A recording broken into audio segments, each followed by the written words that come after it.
Em poucos dias, tantos atos de antissemitismo, suásticas pinchadas sobre o retrato de um ícone nacional e sobrevivente do Holocausto, Simone Veil. A palavra Juden, judeu em alemão, pintada na vitrine de uma padaria em Paris. Uma árvore cortada que fora plantada em memória de um jovem torturado até a morte em 2006 por ser judeu.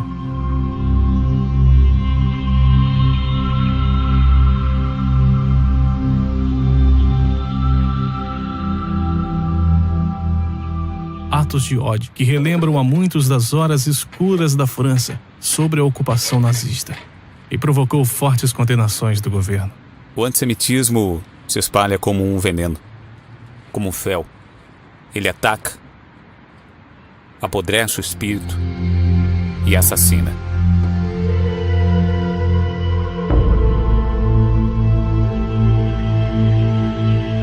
Os letreiros de um restaurante judeu esmagados.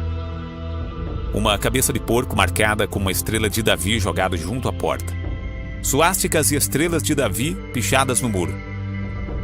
Isso foi o resultado de um ataque antissemita na cidade de Chemnitz, na Alemanha Oriental, em agosto de 2018.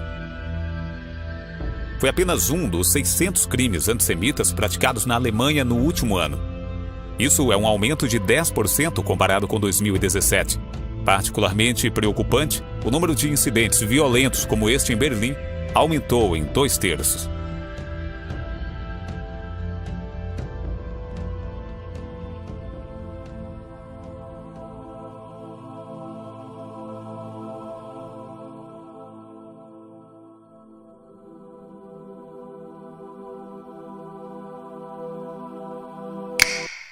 O tiroteio mortal da sinagoga de Pittsburgh, não muito tempo atrás, nos recorda que o antissemitismo, que tem sido chamado de o ódio mais longo, continua firme na América. There has been a stereotyping of Jews. The stereotypes are money, a fixation with money, power. They have smarts in a malicious kind of way, conniving. This goes beyond Jews. It starts with Jews, but it doesn't end with Jews. These are people who hate difference. It's bigger than one group. Jews will not replace us! Jews will not replace us! Jews will not replace us! A palavra alemã para judeus, Juden, foi pichada nessa padaria perto do antigo quarteirão judaico. Foi descoberto no fim de semana. Muitos ligaram com as inscrições que atingiam os comerciantes judeus na Alemanha em 1930. Os protestos dos coletes amarelos na França deixaram o país profundamente dividido. E agora acusações de que o movimento foi tomado por facções antissemitas está causando indignação política. Uma recente onda de pichações e vandalismos direcionados à comunidade judaica está levantando a preocupação de um problema muito maior num país lidando com a mais longa revolta já vista. Ato 13, Juden, em Paris. Ato 12, insultos diante de uma sinagoga em Estrasburgo. Ato 9, o antissemita Hirvensen num colete amarelo. O mesmo acontece por toda parte e é uma tragédia. Não é a primeira vez que os coletes amarelos são acusados de antissemitismo. Durante a sexta semana de protestos, conhecida como Ato 6, uma série de incidentes antissemitas foram comunicados, incluindo um grupo de protestantes cantando uma canção popular de um comediante antissemita. Outro grupo foi acusado de insultar um sobrevivente de Auschwitz no metrô. Mas o que os próprios coletes amarelos têm a dizer sobre isso? Os coletes amarelos não são racistas, eles são pacíficos. Eles acreditam na República. Eles são pacíficos, tolerantes e querem viver melhor em seu país. É possível que entre os coletes amarelos haja malucos e racistas, o que não é diferente do restante da sociedade francesa. O objetivo do governo é manchar os coletes amarelos. Primeiro eles tentaram identificar os coletes amarelos com hooligans, mas isso não funcionou. De marcas ofensivas arranhadas numa carteira escolar em Coney Island, a panfletos vulgares colocados em Menganes Boulevard em Greenpoint. A polícia de Nova York diz que incidentes envolvendo suásticas estão aparecendo em números recordes nesse ano na cidade de Nova York. Os nova-iorquinos estão chocados após terem visto carros de patrulha muçulmanos passando pelos seus bairros como patrulhas policiais. Essas patrulhas muçulmanas comunitárias começaram a operar no Brooklyn este ano. Os moradores dizem estarem incomodados com as patrulhas, que eles descrevem como sendo parecidos com uma polícia Sharia. Grupos parecidos já são vistos em outras grandes cidades europeias como Dinamarca, Alemanha, França, Suécia e Inglaterra. E agora, com a chegada dessas patrulhas muçulmanas a Nova York, os americanos estão ficando preocupados se não cairão na mesma perseguição por não seguirem as práticas islâmicas.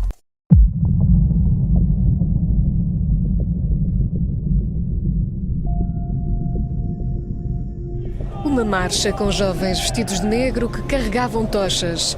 Mais de 2.000 militantes de grupos nacionalistas de extrema-direita marcharam pelas ruas da capital búlgara. Quiseram prestar homenagem ao general búlgaro Lukov, um simpatizante nazi.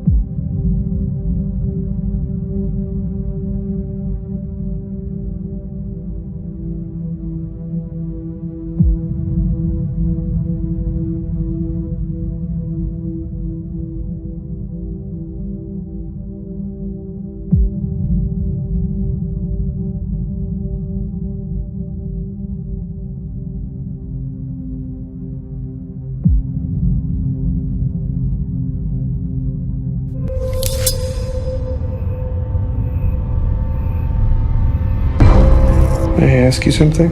I'm not in a position to refuse. Is it true you called the camps liquidation machines? Everyone used flippant terms for dirty work. We have our guy, Adolf Eichmann. The architect of the final solution?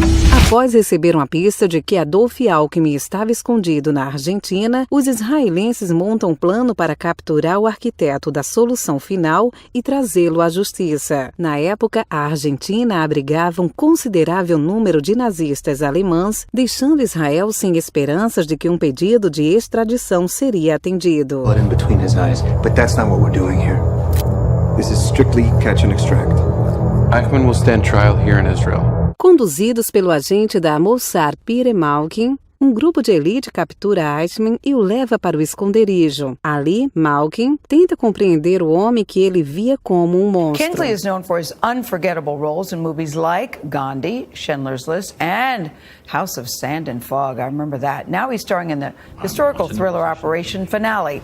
It's based on the real-life Israeli mission to capture Adolf Eichmann, one of Nazis' chief architects of the Holocaust. Kingsley portrays Eichmann, who has been hiding in Argentina with his family under an alias after World War II. We have our guy, Adolf Eichmann. The architect of the final solution?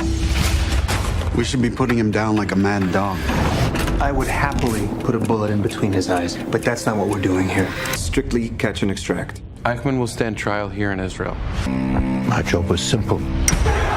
Save the country I love from being destroyed. Whom did we take from you, Peter? Sir Ben Kingsley joins us now at the table. Good morning to you. That was such a very crucial scene in the movie. And the thing that got to me about this movie, Ben, is that he's such a despicable character in history. Yet we saw the humanity of this man with his family, with his dog, with his wife, and it was hard for me to reconcile the two. Well, I think that you've hit on one of the many tensions that run through the film. And I'm delighted that that's your dilemma, because that's the dilemma that we want to awaken in the audience.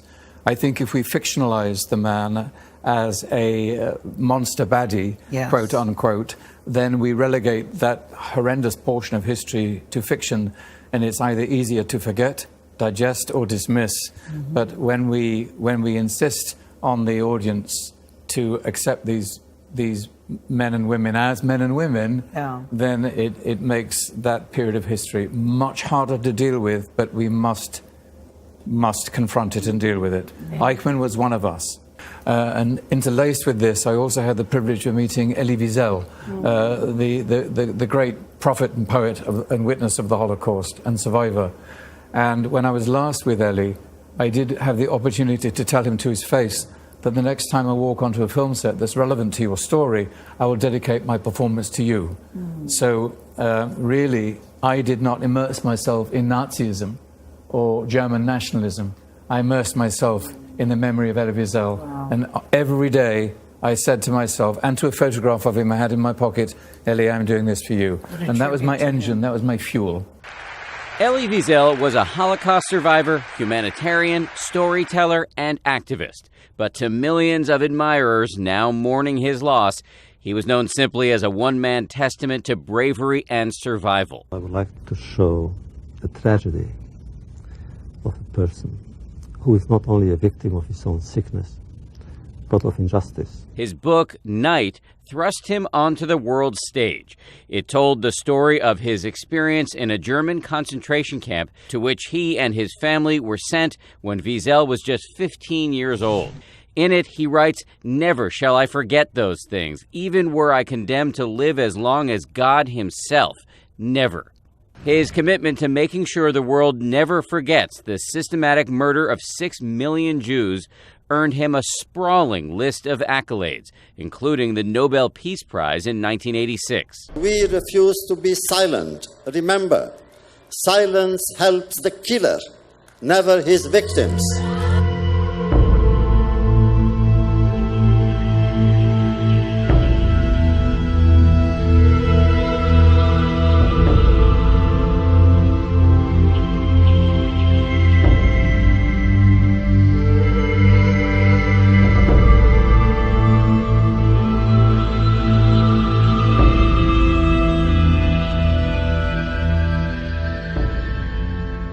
Those two things with what you said earlier, which is that Eichmann is one of us. Why is that so important to keeping the memory of the Holocaust survivors alive? And because I think if we dismiss them in a sort of capsule, an aberration of history, saying, well, they weren't really human, so they don't count, then we're really letting history off the hook, and we're in grave danger of allowing it to happen again. Let me ask you about an interview you did recently where you talked about not viewing Holocaust survivors in a capsule because you didn't want people to think that it couldn't happen again, the Holocaust. Why are you worried that it might happen again? Are you concerned specifically about that? I'll tell you who told me it might happen, it probably could happen again. That's Simon Wiesenthal and Elie Wiesel have both said that openly and publicly. So it is not for me to voice that concern. What do I know? I'm just an actor. But they are the voice of the Holocaust. And if those men are saying that, then we better sit up and listen. And I'm not saying it's going to come from Europe. I'm not saying it's going to come from any part of the world that we think it's going to come from. It's not. It's going to come from a very surprising place. Sir Ben Kingsley tells VOA that his depiction of a vulnerable and human Adolf Eichmann is a warning that the most heinous crimes in history are committed not by mythical monsters, but by everyday people. He relates a personal story that has haunted him over the years and informed his decision to take the role. I was outside an old synagogue with a Jewish journalist, a young woman, and a Hungarian approached us and asked us what we were doing. And we said, we're filming the life of Simon Wiesenthal, to which he replied, "Ah, you Jews. You should just keep quiet. Because it never happened. And if you don't keep quiet, it'll happen again. Now work that one out.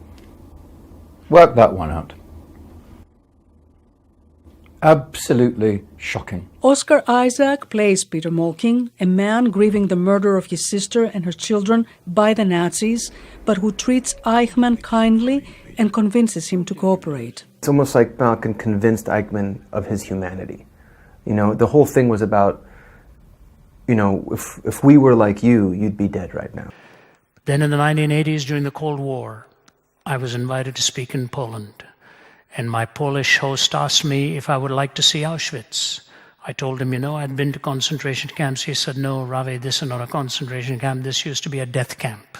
I'd been to Buchenwald and Dachau and so on. He said, "This is a death camp." I wasn't prepared for what I was going to see then again. So my life again, now being reshaped in my middle years. 12,000 obliterated every day in Auschwitz alone. Think about it. Think about it. And you walk away from there and say, how? How did the most sophisticated nation in its time get herded into this mentality by a handful of men and demagogues to get them to do what they did? If you saw the pictures of the children on the wall, castrated boys, twins, standing, if you'd strummed your finger on their ribs, you would have heard the sound of it. They were so emaciated. And I think the story that captured it all for me was when I read the article by Peter Malkin, who was the Mossad chief intelligence person who was given the charge to track down Adolf Eichmann in the swamps of Argentina. And Peter Malkin somehow tracked him down, and from a distance with their high-tech equipment every day would watch what was happening here. Eichmann was working at a Mercedes-Benz factory. It's told in the book, The House on Garibaldi Street. And he would be watched unknown to him. He would carry his briefcase, bony, straight-shouldered, come up to the door, unlock it, and before he did, he would always look over his shoulder to see if anybody was watching. Hadn't the faintest clue he was being watched the whole time. Gets off the bus one day, and as he's getting down, 3 of these guys come up close to him. One of them jabs an injection and knocks him out.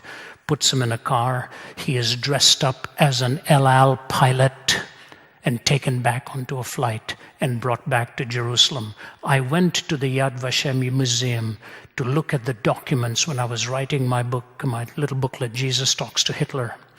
And you see page after page after page of interrogation of Eichmann. Thousands of pages. Here's what happened.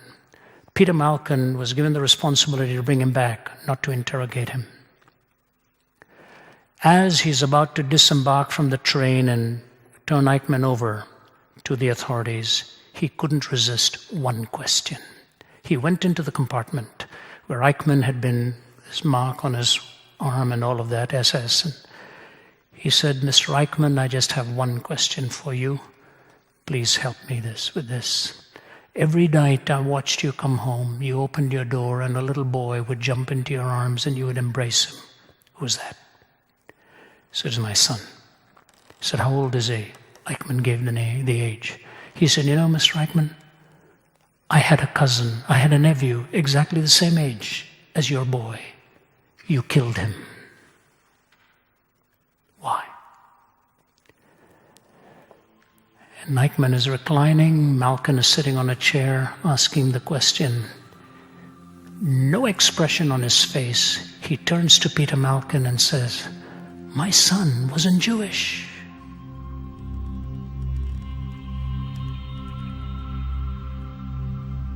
And with that statement, Malkin left those confines and went away and sobbed uncontrollably, unable to explain why his race was so hated by somebody.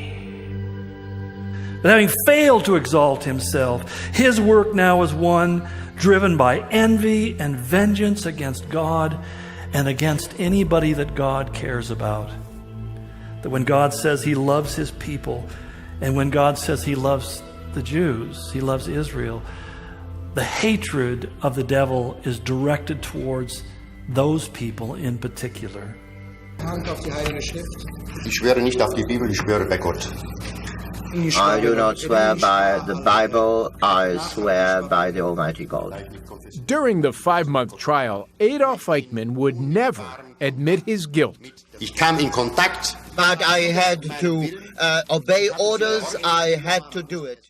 But for the first time, survivors of the death camps had the chance to testify about the horrors they had endured.